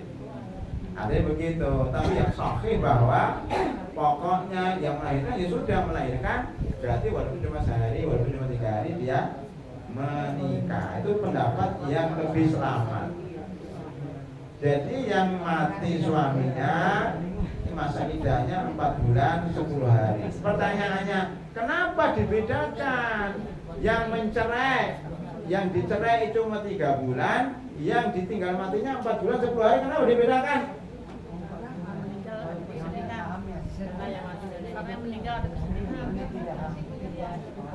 Karena orang yang dicerai itu biasanya tengkar dulu. Jarang dicerai makan-makan dulu, sayang-sayangan, yuk kita berpisah sayangku, enggak ada. Biasanya marah-marah dulu, lempar-lempar piring, udah saya cerai kamu pergi sana. Artinya apa? Tidak terlalu sedih itu ketika cerai, kan habis tengkar kan, maka cukup 3 bulan. Tapi ketika suaminya meninggal, sedih nggak istri? Sedih itu butuh waktu, maka ditambah 1 bulan 10 hari untuk menghilangkan rasa sedih. 3 bulan ditambah 1 bulan 10 hari untuk menghilangkan rasa sedih ditinggal mati oleh suaminya. Makanya iddahnya orang yang meninggal suaminya 4 bulan 10 hari, sedang yang dicerai cuma 3 bulan. Itu yang keempat. Yang kelima, panjang banget Ustaz ya, saya terangkan sebentar aja. Iddah wanita yang dicerai sebelum dukhul, sebelum digaulin, tidak ada. Ibu pernah dengar nggak ada sepasang suami istri, ya, yang satu janda, yang satu duda. Saya pernah menikahkan, maksudnya pernah memberikan sambutan tausiah kepada suami istri ini. Yang perempuan kaya, yang laki-laki nggak tahu dari mana, dari Jawa Timur waktu itu nikah Bu. Ketika menikah, tapi ini bukan cerita yang saya tambahkan, cerita yang lain. Menikah hari itu kan pagi, selesainya jam 3 sore. Langsung dijemput mobil menuju rumah istrinya, karena rumahnya ini kan jauh, laki-lakinya jemput oleh mobil. Yang jemput anaknya perempuan. Ya. Anak perempuan ternyata lebih cantik daripada ibunya. Anaknya lebih cantik daripada kamu. Saya cerai kamu di mobil itu. Dan saya lamar anakmu. Boleh nggak? Anaknya mau, saya mau dengan bapak. Nah, mau akhirnya. Boleh. Ini cerita doang, Bong. Cerita, tapi cerita mengandung hukum. Jadi boleh menikahi ibunya sore hari, ya, pagi hari menceraikannya hari itu juga, dan menikahi anaknya. Ya kenapa? Karena ibunya baru dipegang saja, belum dipegang-pegang, dipegang. Maksudnya belum digauli, belum dicampurin, makanya boleh menikahi anaknya. Bisa jadi pertumpahan darah kalau gitu. Bisa jadi pertumpahan darah kalau gitu. Enggak, kok itu sama-sama rela, kok udah nggak apa-apa lah kalau sama saya aja. Ikhlas. Ini ceritanya ikhlas, nggak pertumpahan darah. Ceritanya, tapi itu kan ceritanya. Di wilayah lain terbalik. Ini orang menikah dengan perempuan masih mahasiswi lah, dijemput oleh mobil ibunya. Ternyata ibunya lebih cantik daripada anaknya. Makanya dia mencerai anaknya, mau nikahi ibunya. Boleh nggak? Nggak boleh. Mertua itu mahram abadi. Kan belum bercampur tadi. Belum bercampur tadi. Walaupun nikah itu akad, sudah diakad walaupun bercampur. Belum bercampur. Iya, mertua itu abadi. Makanya dia nanya, Ustaz, ini ada mantan mertua katanya. Saya sudah cerai dengan suami saya ini, kalau ini beneran WA ke saya, Ustaz, saya kemarin dicerai oleh suami saya, tetapi mertuanya sayang sama dia. tiba-tiba sakit, opnam di rumah sakit, nggak ada yang nunggu. Mantan suami udah nikah dengan yang lain, mertuanya minta ditunggu oleh dia, mantan menantunya. Boleh nggak? Saya bilang boleh, karena nggak ada namanya mantan mertua, nggak ada. Makanya dia halal. Maksudnya halal itu boleh Mengurusnya itu. berduaan di kamar. Bapak mertuanya opnam rumah sakit, anak mantan menantunya ya nunggu di situ, tidur di situ, boleh. Karena nggak ada mantan mertua, nggak ada mantan menantu, kecuali tadi kalau istrinya sudah digauli maka menantunya jadi haram. Gitu ya. Kalau ibunya digauli, anaknya nggak boleh dinikahi. Tapi kalau ibunya belum digauli, anaknya boleh dinikahi. Dalilnya apa? Surat An-Nisa ayat 23. Nah, jika ya istri-istri kamu belum digauli, maka kamu boleh menikahi anak-anaknya. Selesai masa idahnya, Bu ya. Ya, sekarang yang terakhir ini berkat para ulama, status janda. Janda karena cerai hidup, namanya talak. Cerai mati ini masalah, Bu. Kan orang Indonesia cerai mati, kok cerai mati? Memang dia cerai, dia mati aja, nggak pernah cerai. Kenapa dikatakan cerai? Ditinggal mati. Ditinggal mati. Nyatanya kalau mati masih boleh memandikan. Rasulullah mengatakan, wahai Aisyah, ya, jika kamu meninggal duluan, saya akan memandikan kamu, dan jika saya meninggal duluan, kamu boleh memandikan saya. Artinya apa? Nggak ada mantan cerai mati itu nggak ada. Gimana cerai kok masih mandiin? Ya sudah, mati aja, bukan cerai. Cerai hidup, ya cerai itu nggak ada hidup, mau cerai aja, nggak tahu ini pembagian dari siapa. Karena cerai titik gitu, nggak ada hidup. Cerai kok hidup mati? Cerai itu nggak bisa hidup, nggak bisa mati. Cerai statusnya adalah istri yang dicerai dan sedang menjalani masa iddah, status janda. Masa iddahnya tadi bisa roj'i, bisa apa namanya hamil, bisa apa, itu janda. Jadi janda itu kalau dalam keadaan cerai, kalau dalam masa iddahnya, berarti ini dicerai atau kalau cerai cerai. Kalau raj'i masih bisa digauli, masih bisa dirujuk. Kalau sudah cerai 3 berarti nggak bisa dirujuk. Ini selesai ya. Yang kedua, janda karena ditinggal mati suaminya. Statusnya adalah istri yang sedang beridah wafat, maka idahnya adalah 4 bulan 10 hari. Ini statusnya dulu. Sudah ini sudah sebut tadi, Bu, kita lewatin ya. Ini larangan berhias bagi wanita berkabung. Berkabung itu beda dengan iddah, Bu ya. Berkabung yaitu yang sedih. Kalau berkabung itu sedih. Orang dicerai menunggu masa tenggang, tapi dia sedih, nanti berkabung. Di sini ada hadis bahwasanya Nabi Muhammad SAW bersabda, tidak hal bagi seorang wanita yang beriman kepada Allah dan hari akhir untuk berkabung, bukan menikah ya, berkabung atas kematian seorang suaminya lebih dari 3 hari. Atas kematian seseorang, bukan suaminya, kematian seseorang lebih dari 3 hari, kecuali untuk suaminya yaitu 4 bulan 10 hari. Jadi berkabung ini bukan iddah itu batas untuk menikah. Kalau berkabung itu bersedih hati, berkabung, bukan bergabung, berkabung. Makanya Bebo, kalau kita punya anak meninggal, punya bapak meninggal, punya saudara meninggal, itu nangisnya hanya 3 hari. Setelah 3 hari nggak boleh menangis. Maksudnya sudah selesai, udah berjalan seperti biasa aja.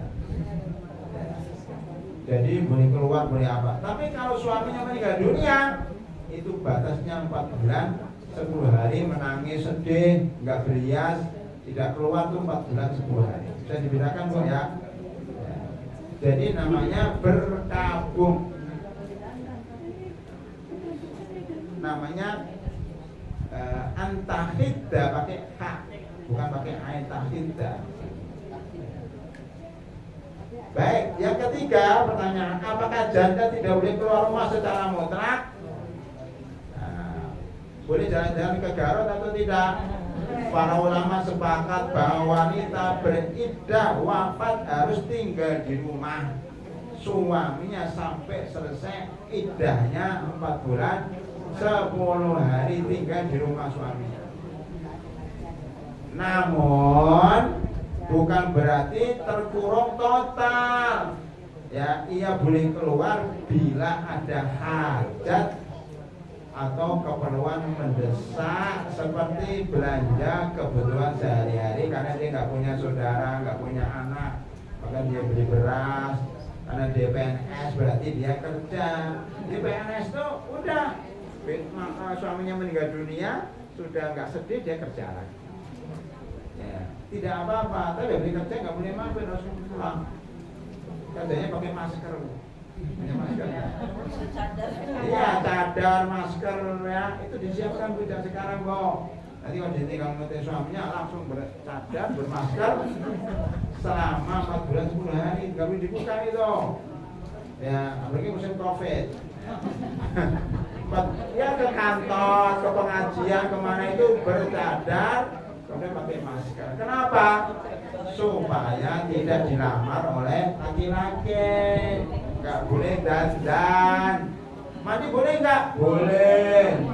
Tapi jangan dandan ya, jangan pakai minyak wangi. Kan nanti ada laki-laki yang tertarik. Dan tidak boleh melamar. Hukumnya haram laki-laki melamar perempuan yang masih dalam masa ya, suami baru mati kemarin dibilang, "Bu, mau nggak nikah dengan saya?" Nggak boleh.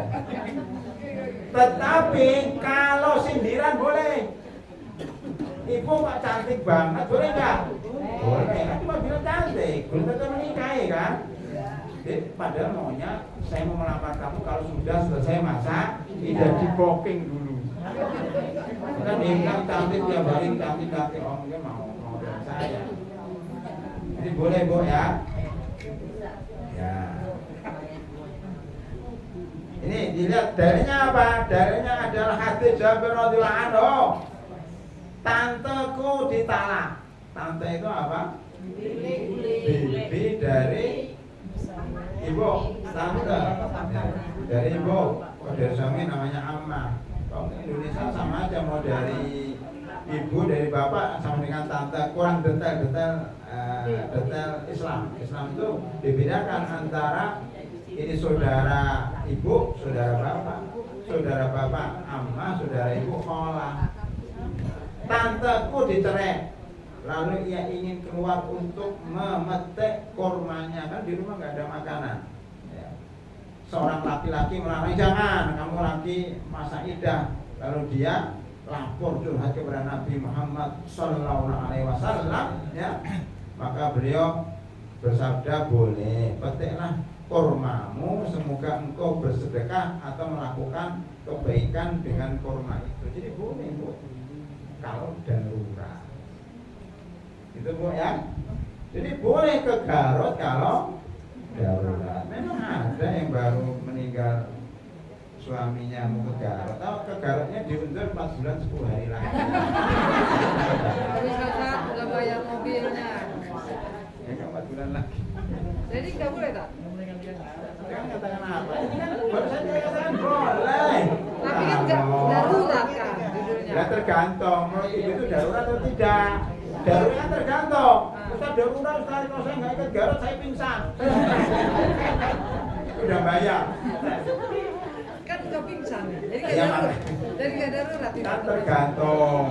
Kalau nggak pingsan, nggak stres, ya apa, dia sehat walafiat, ya nggak darurat.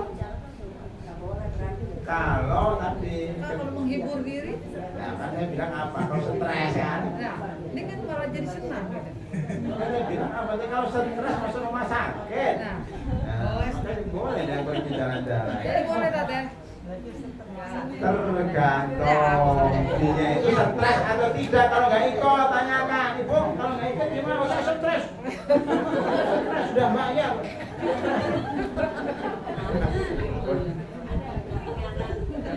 Ya itu maksudnya tahu kan, maksudnya bahwa ya dinilai sendiri-sendiri lah, darurat atau tidak, perlu atau tidak, karena dalam kaidah survei itu hajat kemudian itu dianggap darurat ya. Kalau dia tidak ikut mungkin apalah gitu ya, silakan. Tapi kalau dia ikut nggak ikut masih baik-baik aja ya udah, mendingan nggak usah ikut. Baik-baik aja sih. Tergantung ya baik-baik sekarang udah ditinggal stres nih. Ya tergantung ya, kalau teman itu jawabannya tergantung keadaan ibu itu. Bagaimana kalau dia bekerja? Ini benar. Jika seorang janda ya membutuhkan pekerjaan untuk nafkah, maka dibolehkan keluar rumah selama menjaga aurat dan kehormatan. Ini perlu selama menjaga aurat dan kehormatan, tidak bermudah-mudah untuk bergaul bebas, ketemu laki-laki maupun dengan laki-laki, hanya sebatas kebutuhan lalu kembali ke rumah. Maka di Garut hanya sebatas ke Garut langsung pulang. Selama di Garut tuh jangan belanja, jangan jalan-jalan, jangan ketemu cowok, tidak penting. Ya udah sama cewek aja, dikawal, nengok-nengok nggak boleh terus. Dan berkawannya dengan ibu-ibu aja, insya Allah masih boleh. Kan ada nih. Nenek-nenek 70 tahun. Iya, maksudnya kan memberikan alasan ilmiahnya. Ya, tidak bermudah-mudahan, hanya sebatas kebutuhan. Ya, tapi kalau udah lama, itu kan kalau baru ditinggal mati, kalau udah lama kan boleh. Kalau seandainya ini adalah ibu-ibu yang sudah 70 tahun tidak akan menikah, tidak tertarik dengan laki-laki, ya boleh. Kan permasalahannya adalah ini kan menjaga supaya orang itu jangan menikah sebelum 4 bulan. Maka larangan ini sebenarnya ya ditekankan untuk perempuan yang masih muda, janda kembang. Orang laki-laki itu kadang-kadang kayaknya janda kembang di bawah 30 tahun, di bawah 40 tahun. Tapi kalau jandanya 80 tahun ya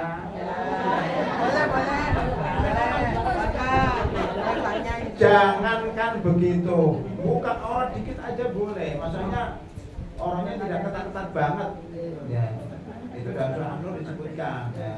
Jadi diberi keringanan untuk ibu-ibu yang sudah 80 tahun ke atas, yang sudah nenek-nenek, itu diberikan keringanan. Buka baju luarnya. Ya, termasuk auratnya. Tetapi paling baik tetap menutup aurat. Seandainya tersingkap dikit juga nggak apa-apa. Contoh yang lain, ibu-ibu yang 80 tahun mau nyebrang jalannya rame, tidak ada yang bantu kecuali laki-laki. Boleh nggak megang ibu itu? Boleh. 80 tahun diapain juga? Digendong boleh, digendong udah. Iya, karena udah itu udah wajar, sesuatu yang udah kecuali ini janda masih muda mau nyebrang, tak seberangkan ya mbak ya. Nah itu maksudnya. Itu mah modus lah. Nah, iya.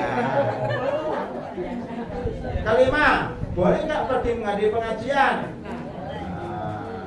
Bila pengajiannya diadakan di masjid dekat rumah atau tempat yang aman dan terhormat seperti di sini, boleh keluar dengan syarat tidak berhias, berlebihan, tidak bernama-nama. Ya, kan tadi dikawal, gojeknya juga gojek atau mobil sendiri pribadi ya, itu dibolehkan.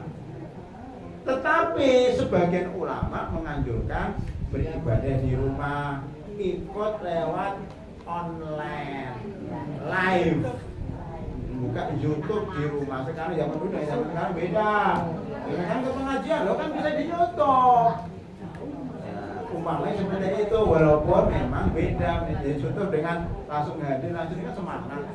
Oh YouTube paling ngantuk, paling ya tidak dengar. Itu dibolehkan.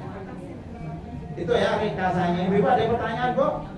Sudah selesai soal secara umum tentang hukum cerai, hukum iddah dan janda yang keluar setelah dia ditinggal mati suami. Ada pertanyaan dari Ibu? Masih ada waktu nih? Belakang.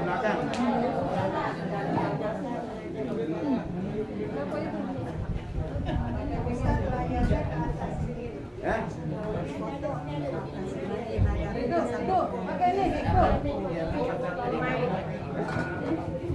Kan ibu dulu.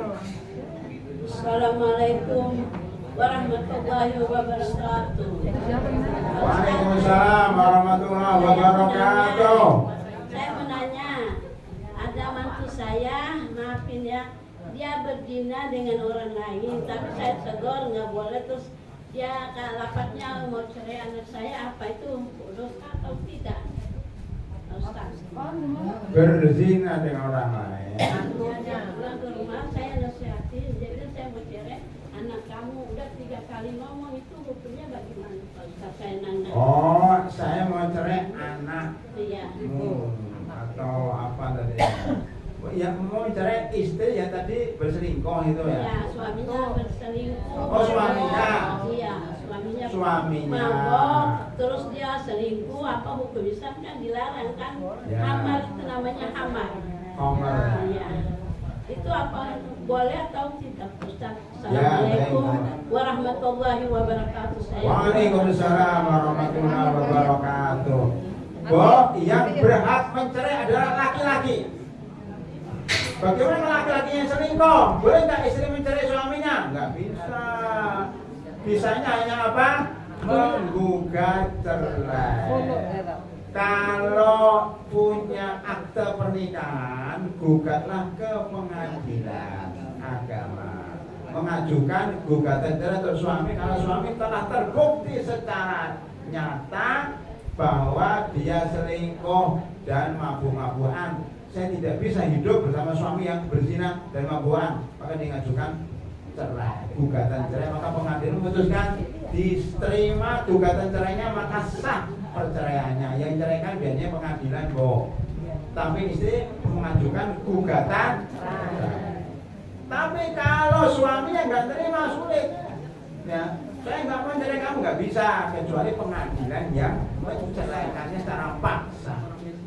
Itu Bu ya, ibu-ibu yang tidak kuat dengan suaminya boleh menggugat cerai, tetapi harus ada sebab. Kalau nggak ada sebab, kita akan diancam dengan tidak membau surga, tidak mencium bau surga barang siapa dari perempuan yang meminta cerai suaminya tanpa sebab, atau sebabnya karena dia kangen dengan pacarnya yang lalu, pengen ganti pasangan, itu tidak mencium bau surga. Naudzubillah min dzalik. Bapak silakan. Assalamualaikum warahmatullahi wabarakatuh. Waalaikumsalam warahmatullahi wabarakatuh. Saya mau nanya Ustaz, apa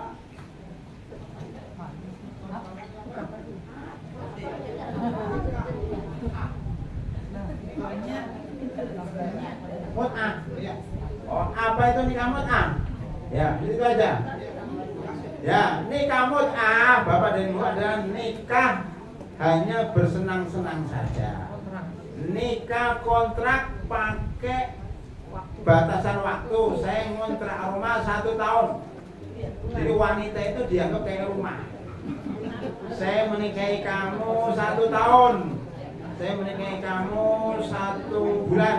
Saya menikahi kamu seminggu, itu hukumnya haram. Apa, Bu? Haram. Karena ada lafaz saya menikah dengan kamu 1 bulan. Ada kata-kata 1 bulan. Ada kata-kata 1 tahun. Ada kata-kata 5 tahun. Itu hukumnya haram. Iya, orang Syiah itu memang aliran sesat. MUI sudah mengeluarkan itu kesesatan Syiah, termasuk nikah mut'ah, termasuk kesesatan merubah Al-Quran dan sebagainya. MUI sudah ada fatwanya. Maka jangan diikutin. Itu ada cerita panjang, Pak.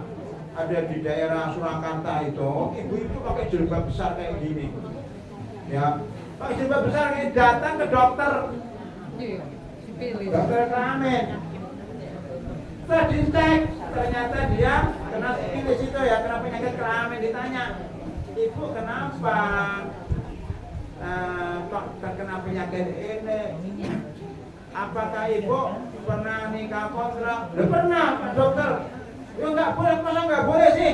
Jadi ibu itu merasa nikah muda itu dapat pahala. Ternyata dokter mengatakan itu nggak boleh, Bu.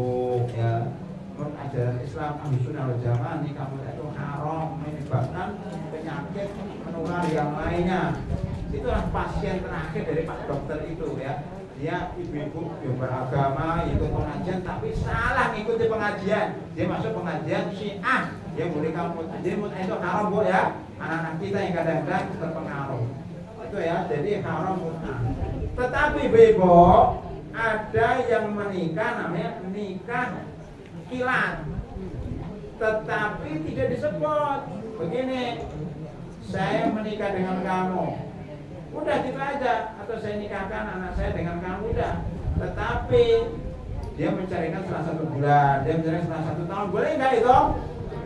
Boleh, karena dia tidak disebutkan nikahnya berapa. Walaupun dalam hatinya dia niat, Ustaz. Ya, walaupun hatinya dalam niat. Kalau saya mau nikah dengan fulan selama 2 tahun saja. Tapi di batin, sah nggak? Sah. Di Mesir itu saya punya teman, Bu, orang Mesir. Dia kerja di Saudi 2 tahun kontraknya, meninggalkan anak dan istri. Di sana dia berzina, dia menikahi wanita Filipina. Filipina ini masuk Islam, ya, dinikahi. Tetapi nggak ada bilang saya nikahi kamu 2 tahun nggak. Dia nikah gitu aja. Nanti kalau sudah selesai kerjanya ya pulang masing-masing. Ceraikan. Boleh nggak? Boleh. Ini banyak, Bu. Di Saudi itu orang Mesir, orang Filipina, orang Indonesia kadang-kadang menikah selama kerja, setelah kerja dicerai lagi. Itu dibolehkan, asal tidak ada lafaz lah, tidak ada lafaz saya menikah kamu selama 2 tahun itu nggak ada. Dan wanita itu nggak punya suami, nggak ada. Ya jelas lah, Bro. Wanita itu nggak punya suami, kalau wanita punya suami ya nggak boleh. Wanitanya nggak punya suami, nikahnya sementara tapi nggak ada tulisan 1 tahun 2 tahun, dia bebas itu aja. Cuma ada niat, kalau sudah selesai kerjanya dia minta boleh, cuma niat aja nggak apa-apa. Itu Pak ya. Ya terakhir, Ibu, Bapak. Assalamualaikum warahmatullahi wabarakatuh. Waalaikumsalam warahmatullahi wabarakatuh. Apakah poligami itu jenis pertama? Apakah poligami? Poligami pertama. Ini masalah masalah iddah, masalah cerai masuk ke poligami. Pertanyaannya poligami tidak harus, tidak ada syaratnya, tapi lebih baik beritahu. Lebih baik beritahu, lebih baik lagi minta istrinya untuk menamakan. Lebih baik lagi minimal beritahu setelah menikah. Kata bapak-bapak, mendingan minta maaf daripada dilarang. Yaitu soal anekdot antara bapak-bapak. Jadi secara syariat tidak harus minta izin, tapi sebaiknya minta izin dan beritahu. Soal nasab, soal soal hubungan, jadi nggak bisa nanti kalau meninggal dapat warisan dan seterusnya. Dia harus beritahu, walaupun agak akhir kan beritahu. Iya, beritahu. Baik, itu pertanyaan Bapak. Ibu-ibu masih satu? Udah cukup. Udah cukup. Ya udah satu. Terakhir. Yang ini udah cukup tak? Boleh ditutup lagi, bisa dioper buat siapa? Ditutup. Katanya ditutup, Bu. Tapi ya nggak apa-apa, pertanyaan dua-duanya saya jawab singkat ya. Pertanyaan yang ringkas, Bu. Ya silakan. Tadi yang butir 4 kan untuk yang masa idah bekerja boleh jika darurat atau untuk Ya. Terus kalau dia kerjanya tuh harus karena dia di front line di depan kan harus berdandan. Dari kantornya kan seperti itu, melayani nasabah gitu. Terus boleh nggak? Oh, Bu. Kalau bekerjanya melayani nasabah pakai masker ya pakai masker. Masker boleh pakai masker. Dandan, saya tak tahu. Ya kan nggak boleh dandan pakai masker. Untuk apa dandan kalau pakai masker? Ya kan? Bilang aja sama pimpinan yang lagi batuk Pak, daripada menular ke nasabah nanti nasabah pada kabur, ya silakan. Terima kasih. Ya itu, yang ini Bu apa Bu? Ya. Oh, boleh. Makanya ini kan ada suami istri berantem. Berantem. Terus istrinya tuh pergi gitu aja, suaminya sih nggak bilang cerai. Ya. Terus pergi ke rumah orang tuanya, nggak dijemput-jemput sampai setahun gitu kata Ya. suaminya. Kalau dia pergi, dia balik aja sendiri, nggak mau jemput. Akhirnya dia balik lagi itu gimana? Nggak apa-apa Bu, itu suami yang cuek gitu.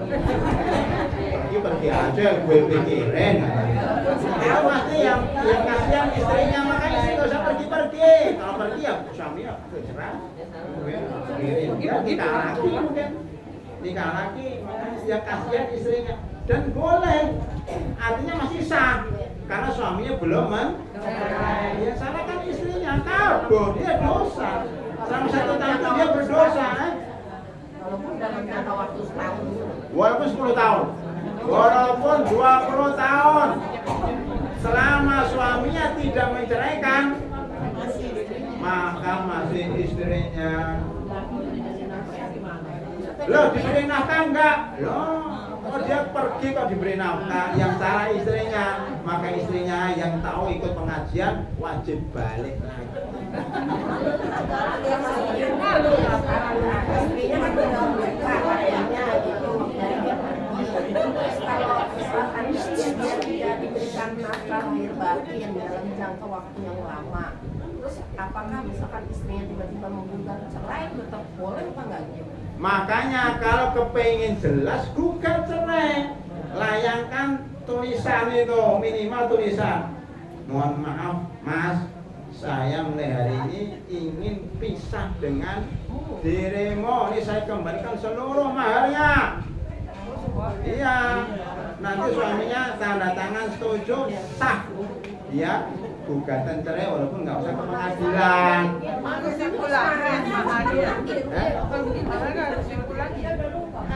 Jadi kalau istrinya gugat cerai ke suaminya, suaminya menerima, maka sah gugatan cerainya dan dia cerai. Kalau dia melayangkan gugatan cerai lewat surat, Harus kembalikan mahar. harus dikembalikan mahar Ibu. Ibu atau dinikahi diberi mahar nggak? Nah udah, saya kembalikan nih.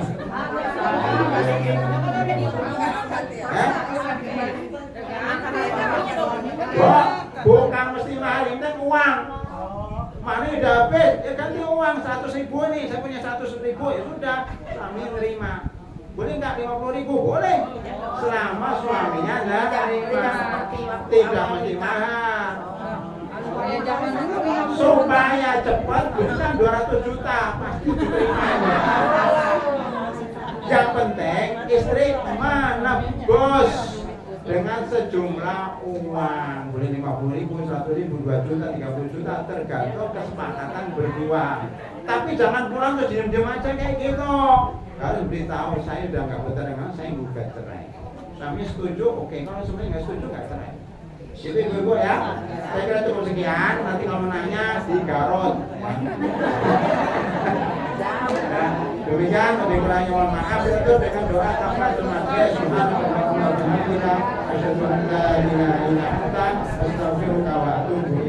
Assalamualaikum warahmatullahi wabarakatuh.